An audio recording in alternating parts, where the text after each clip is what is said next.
The lights of Terminal 4 at West VYEW International Airport flickered to life in the early morning, casting long shadows across the polished floor.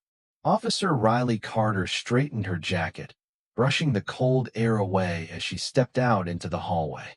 It was a quiet morning, the kind that made you think things were going to go smoothly. And maybe they would have, if not for Atlas.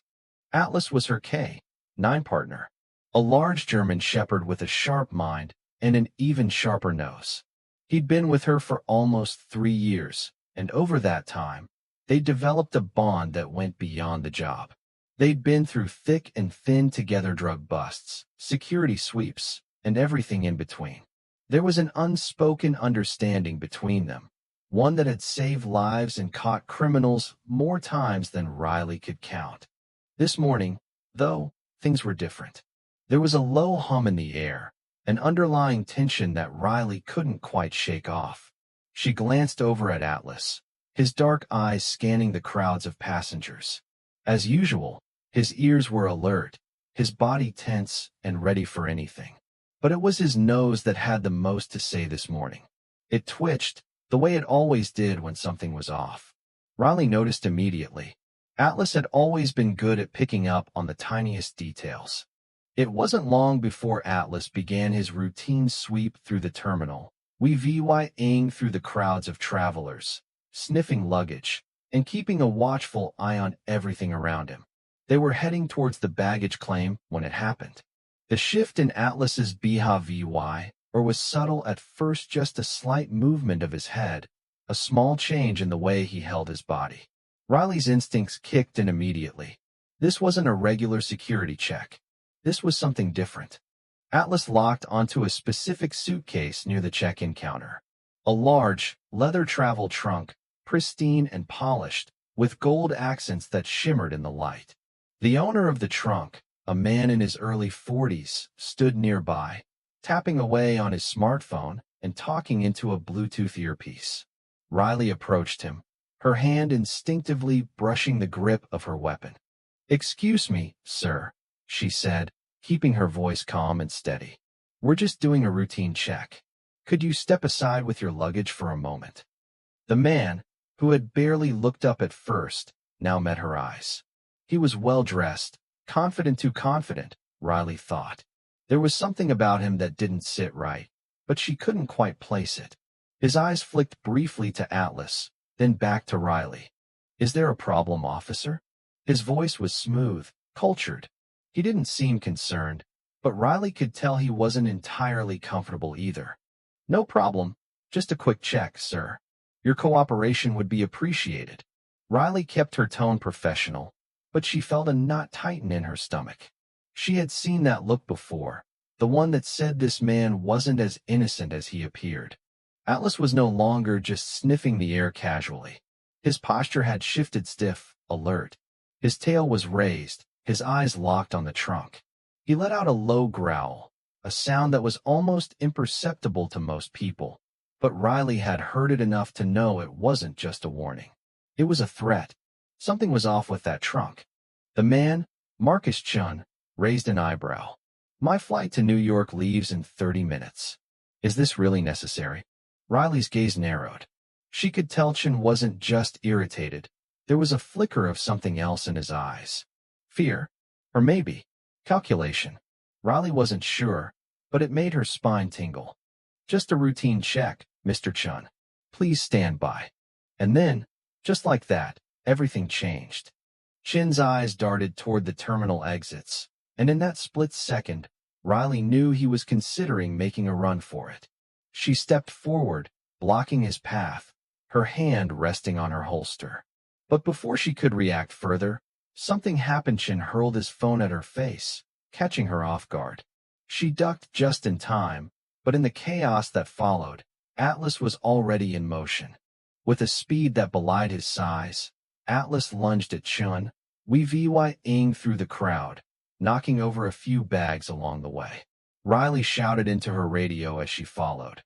"All units, suspect fleeing east, male, Asian, early 40s, wearing a charcoal suit. We need backup now." The chase was on. Riley had been through enough high-speed chases to know this wasn't just an escape attempt. Chen was running from something bigger, something dangerous. She could feel it in her gut. Atlas was already anticipating Chen's moves, cutting through the crowd with an agility that left the passengers scrambling to get out of the way. Riley stayed close, her eyes locked on the suspect, her mind racing through possible scenarios. They reached the Serre VYC corridors, and Riley's heart sank. She could see it now. Chen had activated something, a small VYC in his hand. Her instincts screamed at her to stay back, but it was too late. Atlas barked again, louder this time, his growl almost deafening. Riley knew what that meant. Possible explosive or chemical VYC, she radioed, her voice steady despite the chaos. Need hazmat team. Now. Atlas was already on the move, his nose working overtime as they pursued Chen down a narrow hallway. Riley's mind raced through training protocols, chemical detection, bomb threat procedures, hazmat containment. But this felt different. Whatever was in that trunk was unlike anything she'd dealt with before. Chen was cornered now, his back against the wall, the door to a maintenance room ajar. "You're too late, officer," he sneered, his earlier calmness gone, replaced by something colder, more menacing. "I've already triggered the failsafe. You have no idea what you're dealing with." Riley's blood ran cold. She stepped forward cautiously, her weapon drawn, scanning the room for any sign of movement. And then, there it was, the trunk, sitting in the center of the room, its latches glowing with an eerie blue light.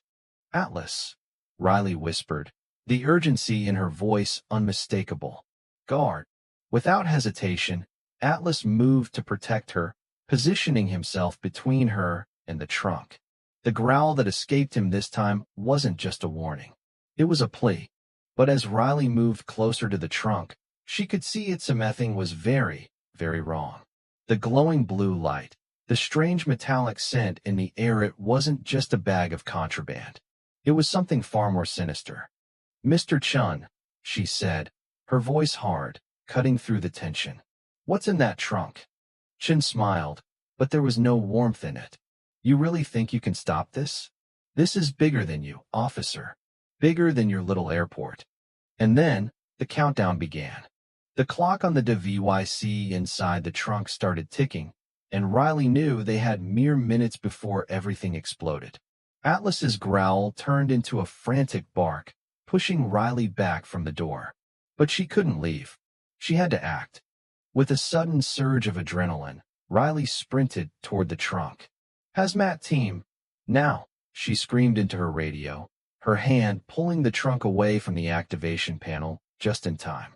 The team arrived just in time to secure the area, but Riley knew this was only the beginning. What had started as a routine check had turned into something far more dangerous than she could have ever imagined. Chen and his operation were just the tip of the iceberg. There was more to this conspiracy than anyone knew. As Atlas returned to her side, his tail wagging despite the danger, Riley couldn't help but smile. He was her partner, her friend, her hero. They'd made it through this together, just like they always did. And as the team secured the area, Riley knew one thing for sure. The world was changing. But as long as she had Atlas by her side, she was ready for whatever came next. What would you do if you found yourself in Riley's shoes? Would you trust your K-9 partner's instincts to save the day? Let us know in the comments below, and don't forget to subscribe for more incredible K-9 stories that show the power of loyalty, trust, and teamwork.